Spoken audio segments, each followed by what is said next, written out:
Hi friends, today is Ash Wednesday, which is the first day in the season of Lent, and really I think sets the tone for what this season of Lent, this 40 days before Easter minus the Sundays, is really about.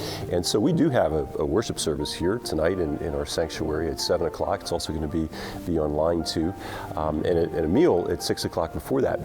I have to confess, though, I had never been to an Ash Wednesday service until I came to East Maine. I'd been a Christian for over 25 years, but the churches I was a part of, it just wasn't part of the traditions there. And I must admit also that when I began coming to them here, at first I found them a little jarring, especially because of what the ashes represent.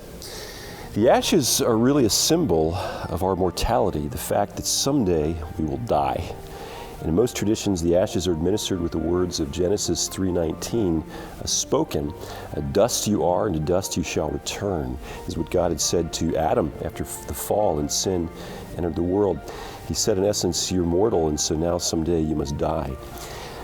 Well, death, it's a fact of life that we so try to forget and distract ourselves from thinking about. But on Ash Wednesday, death is really front and center.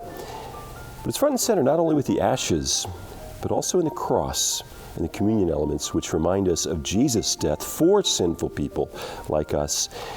And friends, this is good news because it reminds us first that in Jesus, God understands what it's like to suffer and even endure death, and also what God did in Jesus that overcame death for him, and someday will do the same for us.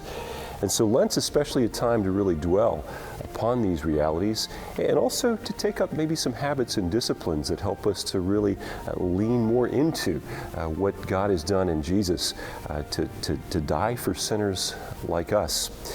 And so whether or not you're able to join us tonight for worship, friends, hope that you will join with us in this Lenten season in seeking to really draw near to the Savior who died for us and who offers us new life as we follow him. Thank you, friends.